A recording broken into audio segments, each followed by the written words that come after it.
Les envahisseurs des rêves de Djemel Gigi. Chapitre 1er. Le soleil se couchait derrière les montagnes et les collines du village du rêve, laissant derrière lui les gens du village plongés dans la tristesse et le chagrin. Après une longue journée sanglante et cruelle, consécutive à une invasion barbare et hostile. Cette nouvelle invasion laissant derrière elle beaucoup de dégâts. L'odeur du sang s'était répandue partout et la mort semblait se cacher dans chaque coin du village. Des corps de femmes, d'enfants et de vieillards reposaient de part et d'autre mutilés et carbonisés. Comme après chaque invasion, lorsque le calme était revenu, les gens du village se réunissaient chez le doyen Shir Talal pour enterrer les cadavres de leurs victimes. Lors de son nouveau rassemblement, le doyen constata l'absence de son fils aîné, Qassem Talal. Puis, le vieil homme appela les gens du village un à un. Il répéta le nom de son fils 2 ou 3 fois, espérant entendre une réponse, un signe de vie. En vain. Qassem ne répondait pas. Shir Talal comprit alors que son fils avait trouvé la mort comme toutes les autres personnes qui manquaient à l'appel. Le doyen rassembla ses forces ainsi que son courage et après un long moment de silence poussa un soupir prolongé et amer. Nous sommes tous des croyants courageux et notre croyance est la source de notre courage. Nous devons toujours rester unis dans le meilleur comme dans le pire, dans la guerre comme dans la paix. Aujourd'hui, l'ennemi nous a frappés fortement et durement. Le destin a choisi des êtres qui nous sont chers et de braves hommes. Aujourd'hui, mon fils aîné Qassem me fait l'honneur d'être le père des martyrs, comme il vous honore tous. Tout ce que Dieu donne ou prend lui appartient. Le doyen Shir Talal voulait prouver aux gens du village qu'il était toujours l'homme le plus fort, le plus courageux du village, malgré la perte tragique de son fils aîné. Mais au fond de lui, l'assassinat de Qassem avait brisé son sens du courage et mis à mal son orgueil. Qassem était un homme courageux, loyal et sentimental tout en étant révolutionnaire. Âgé de 35 ans, marié à sa cousine Fatma Talal, il était le père d'une ravissante petite fille, petite Jasmine, à l'imagination débordante, âgée de 6 ans. Plus tôt dans la journée, Qassem était avec Khaled, Qusay et Yassine, ainsi que les autres membres du GRDV, le groupe révolutionnaire du village. Nous avons échangé nos maisons contre ces cavernes dans un seul but, refouler l'ennemi hors de nos terres et le chasser loin de notre village. Comment peut-on faire sortir l'ennemi de notre village? Répliqua Khaled. Qassem le regarda vif, lui rétorqua. Que veux-tu dire, Khaled? Je veux dire que nous ne sommes pas à la hauteur de l'ennemi. Celui-ci possède tout, avions de chasse, missiles de pointe et bombes intelligentes. Et nous, Qassem, sur quelles munitions nous appuierons-nous? Du fusil de chasse et quelques bombes artisanales, c'est tout. Qassem s'approcha de lui et d'une voix très calme lui dit: Nous, Khaled, nous avons notre croyance, notre foi et notre conviction qui nous donne du courage devant l'ennemi. La voix de Khaled faisait ressentir une grande tristesse et un profond chagrin. Il essayait de retenir ses larmes devant son chef et les autres membres du groupe révolutionnaire.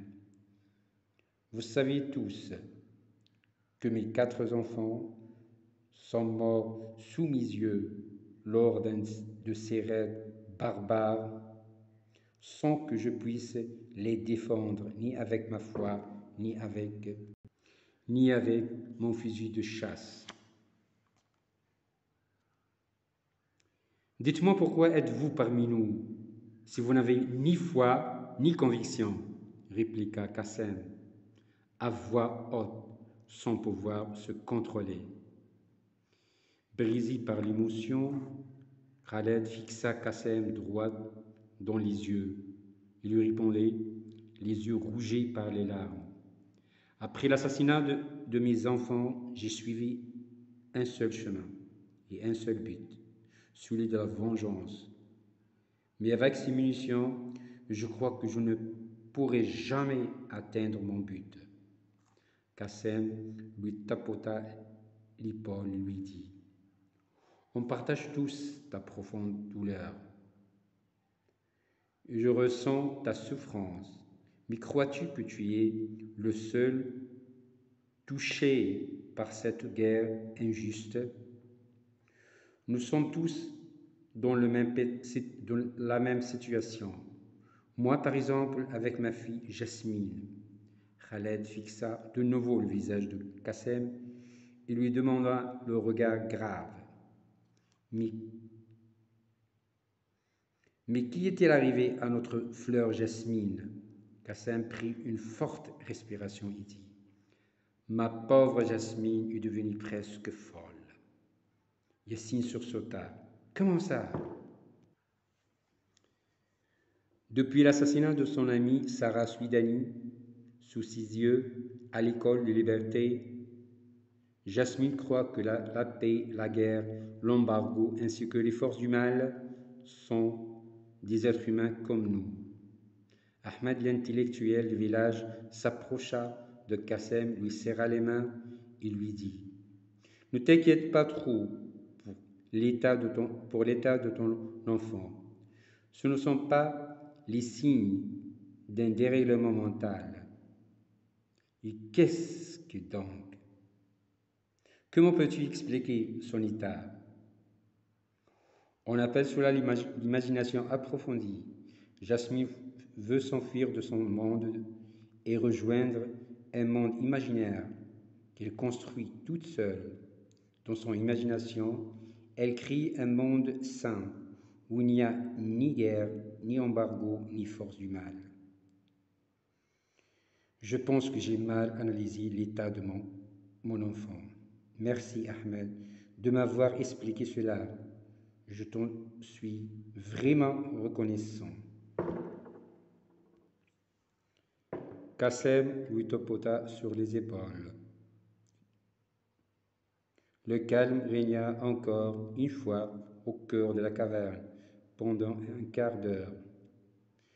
Plus personne ne prononça le moindre mot. Soudain, une explosion massive brisa ce mur de silence et plongea les hommes dans un profond état d'excitation. Qassem sursauta et sortit de la caverne afin de voir ce qui se passait. Yassine et Khaled le suivirent. Je pense qu'ils sont en train de bombarder le village. Oh mon Dieu, Jasmine, Fatma, il faut que j'y aille. Yahya essaya de l'empêcher, tout en lui disant que ce n'était pas une bonne idée. Tu vas là-bas tout seul, mais nous avons besoin de toi ici, chef. Mais dis-moi, qui protégera ma famille si ce n'est pas moi? Les gens du village peuvent s'en occuper. Ne t'inquiète pas, le groupe révolutionnaire a besoin de toi, chef. Qassem regarda Yahya dans les yeux et lui dit, écoute Yahya, si je ne peux pas protéger ma petite famille, comment pourrais-je diriger le groupe révolutionnaire désormais? Il prit son fusil et tira 2 coups dans le vide. Aussitôt, il lança le fusil à Yahya et lui dit, toi, Yahya, tu peux prendre ma place pendant mon absence. Yahya obéit et Qassem courait à toute vitesse vers le village. Lorsque Qassem y arriva, il remarqua que sa maison était touchée, le toit troué et les vitres brisées.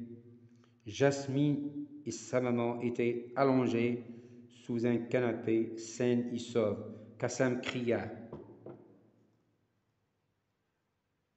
Jasmine, Fatma, où êtes-vous? D'une voix tremblante et pleine de panique, Jasmine cria. Nous sommes en dessous des canapés, papa. D'un geste vif, Qassem souleva le canapé et fit sortir son enfant ainsi que sa femme. Vite, vite, à l'abri. Je pense qu'ils vont nous bombarder encore une fois. Au moment où il conduisait sa fille et son épouse au sous-sol, Jasmine se rappela qu'elle avait oublié sa poupée sous le canapé.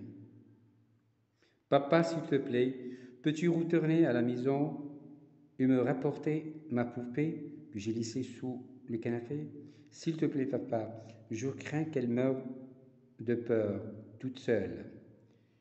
Jasmine le supplia, les larmes aux yeux, et d'une voix tremblante, Qassem essaya de rassurer son enfant. Ne t'inquiète pas, ma chérie. Ne t'inquiète pas, ma chérie. Occupe-toi d'elle, ordonna Qassem à sa femme. Je vais chercher sa poupée. Fatma et Jasmine rentrèrent dans un tunnel situé sous leur maison, et tandis que Qassem revenait avec la poupée de Jasmine, une bombe larguée par un avion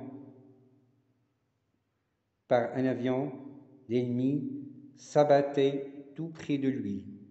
L'explosion fit un bruit assourdissant et ressemblait à un grand coup de tonnerre. Fatma courut vers lui, mais Qassem tomba, la tête décapitée, son corps mutilé et sa main tranchée, serrant la poupée de son enfant.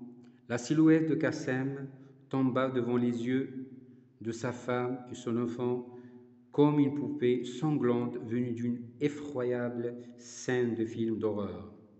Fatma hurla si fort qu'elle aurait pu réveiller les morts et faire entendre les sourds. Pourtant, personne n'entendait ces cris.